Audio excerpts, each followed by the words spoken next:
L'association estudiantine et scolaire de Côte d'Ivoire en colère, la FESI dénonce aujourd'hui des frais jugés abusifs ajoutés aux inscriptions physiques pour l'année académique 2017-2018. Enfin, 12 septembre 1974, il y a 43 ans, la chute du dernier empereur d'Éthiopie, Haïlé Sélassié Ier. Madame, Monsieur, bonsoir et bienvenue sur RTI 2. Deuxième jour de reprise des cours perturbés par des membres de la Fédération estudiantine et scolaire de Côte d'Ivoire. La FESI a délogé aujourd'hui les écoliers et élèves de certains établissements publics du district d'Abidjan. Elle dénonce ainsi des frais jugés abusifs ajoutés aux inscriptions physiques par certains responsables d'écoles en collaboration avec des structures parallèles pour l'année scolaire 2017-2018.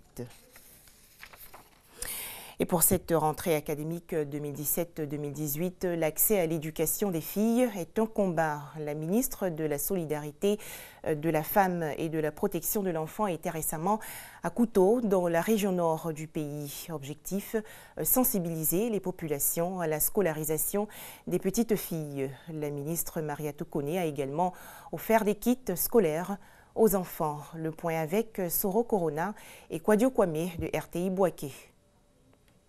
La région de la Bagoué reste l'une des régions à faible taux de scolarisation de la petite fille en Côte d'Ivoire. Sur 100 petites filles seulement, 50 ont la chance d'aller à l'école. Depuis 2012, grâce aux campagnes d'information et de sensibilisation, il y a une nette amélioration de la situation. Au cours de l'année, souvent on vient une ou deux fois pour les sensibiliser. Il fut un moment où on faisait venir des femmes pour leur dire si les filles vont à l'école, c'est la même chose qu'elles seront reçues dans certains villages aussi. De moins de 20% en 2012, le taux de scolarisation de la petite fille est passé à 50%.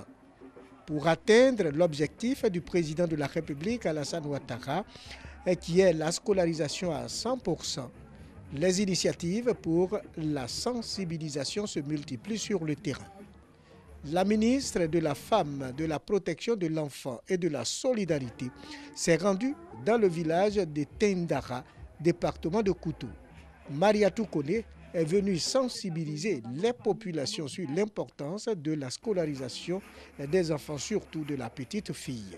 La ministre s'est également prononcée sur les enfants bouviers, fléau qui réduit le taux de scolarisation dans la région. Je vois ici que les filles vont à l'école. Tendara fait partie de l'une des rares régions où la question de la scolarisation pose moins de problèmes dans notre région de la Bagoué. Donc merci à la mutuelle pour ce travail. Pour aider les populations à préparer la rentrée scolaire 2017-2018, la ministre de la Femme, de la Protection de l'Enfant et de la Solidarité a fait des dons de kits scolaires. Un tout autre sujet à présent, les embouteillages de retour dans le district d'Abidjan. Cette situation cause de nombreux désagréments dans certaines zones, notamment sur le boulevard Latry, dans la commune de Cocody. Concert de klaxons interminables, des routes à sens unique qui deviennent à double sens. Pour tout dire, c'est la galère. Le constat de Abou Sanogo. C'est le premier jour de la rentrée. On constate qu'il y a un peu d'embouteillage. Voilà, je pensais que progressivement ça va s'empirer, ça c'est clair. Vu la rentrée, il y a une affluence, donc ça a créé un embouteillage là. J'ai croisé mes petites du quartier, elles disent qu'elles sont là depuis 7 heures, il n'y a pas de voiture. Parce que pendant les vacances, tout se passait bien, on arrivait à avoir les waouh facilement. Il y a trop d'embouteillages, énormément, trop d'embouteillages. On s'attendait à ce que l'embouteillage se remette en place. L'embouteillage d'aujourd'hui est dû au fait que c'est la rentrée scolaire aujourd'hui. Et puis, bon, les conséquences, c'est qu'on n'arrive pas à l'heure. Les communes d'Adjamé et de Cocody se refont progressivement une beauté, et cela grâce à l'opération Grand Ménage. Ce programme de salubrité initié par le gouvernement ivoirien veut encourager les populations à protéger leur environnement et le rendre plus propre. Quartier Siad à la Riviera dans la commune de Cocody. C'est ici que la 7e édition de l'opération Grand Ménage a été lancée. Première action, démolition d'un kiosque et autres installations anarchiques. Le mois dernier, ces personnes ont été averties à l'effet de dégager l'emprise du domaine public. Malheureusement, nous sommes venus ici 1 mois après, on a constaté leur présence. C'est pour ça qu'on a pris la décision de les dégager pour eux simplement. C'est aussi le cas de rappeler aussi le problème des nuisances sonores. Il faut dire qu'à cet effet, il y a un décret qui est entré en vigueur et qui demande à toutes ces personnes qui gênent le voisinage de se plier à la loi. On ne peut pas faire du bruit quand on veut et comme on veut.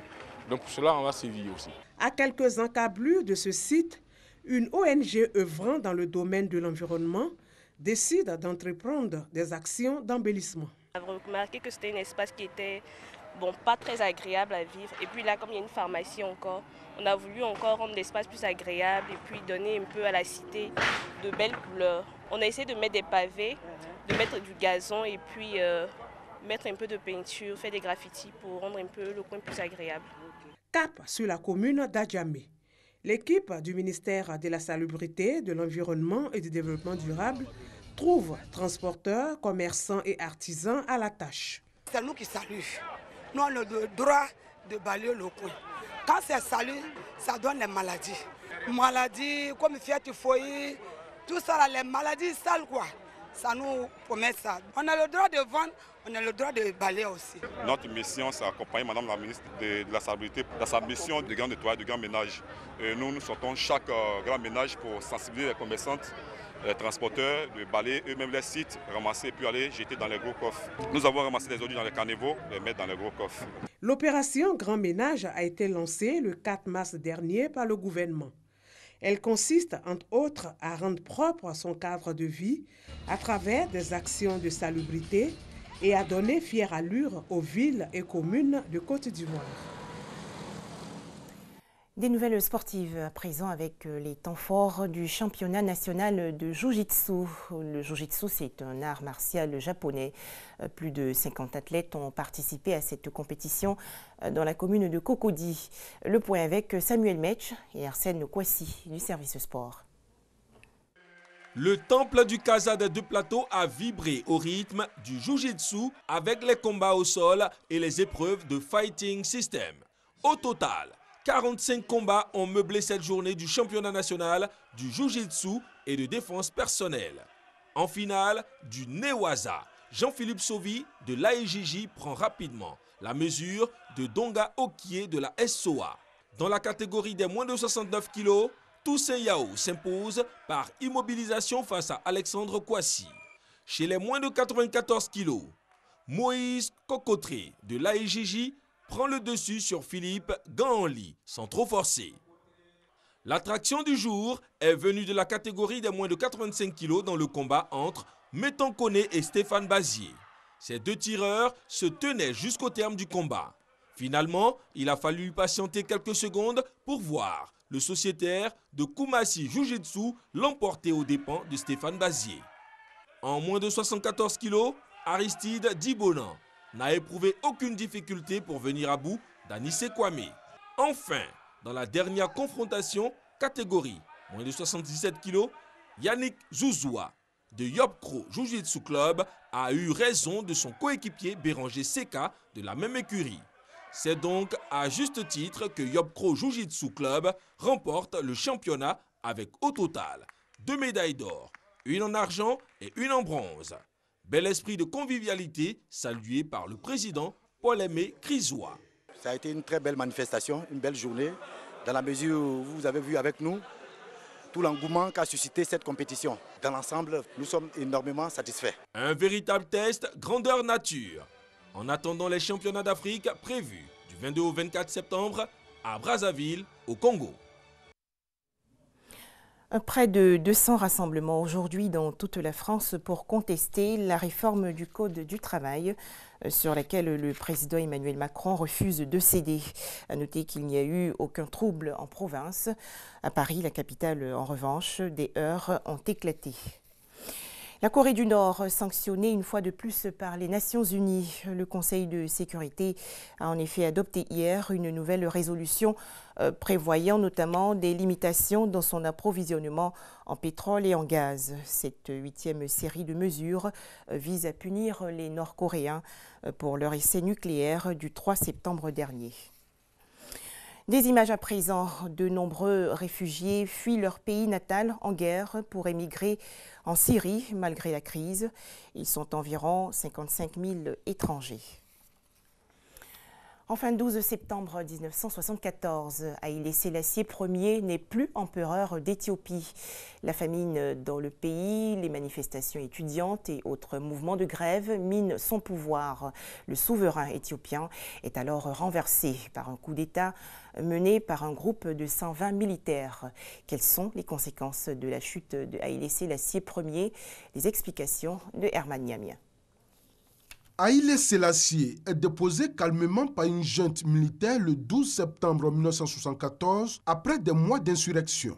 L'Éthiopie vit un jour historique. La dynastie salomonide, vieille de 7 siècles et dont est issu le Négus, cesse de gouverner l'Empire. Ce matin du 12 septembre 1974, tout se passe calmement au sein du palais impérial d'Addis-Abeba. Seuls les blindés positionnés méthodiquement autour de la résidence du Négus signalent que cette journée n'est pas comme les autres. Les membres du comité de coordination des forces armées lisent à haute voix le décret promulguant la déposition d'Haïlé Sélassié. Sa Majesté impériale Haïlé Sélassié est déposée à compter de ce jour 12 septembre.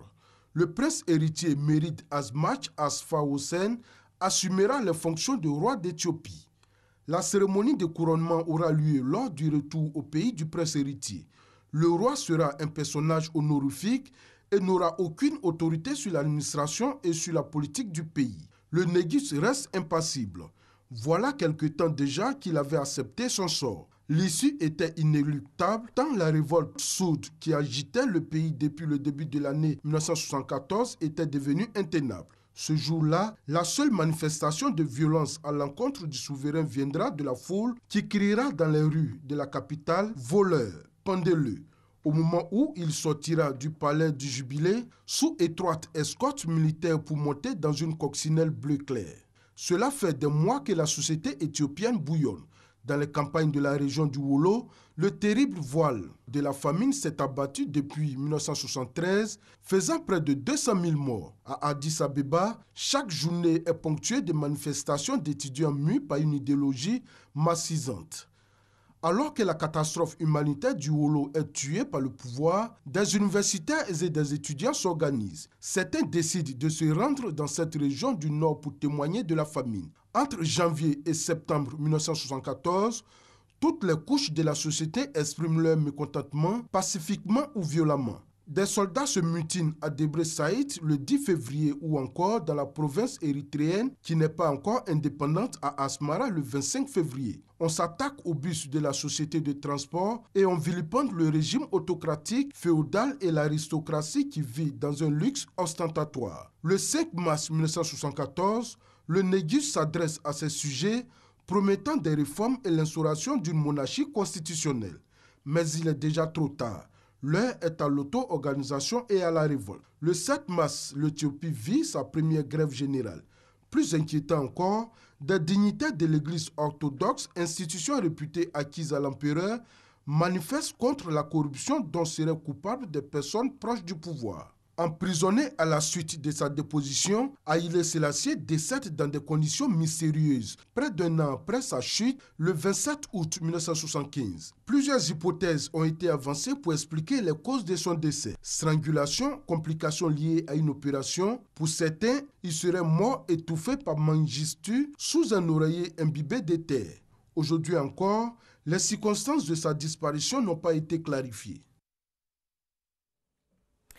Merci de nous avoir suivis. Très bonne soirée à tous sur RTI2.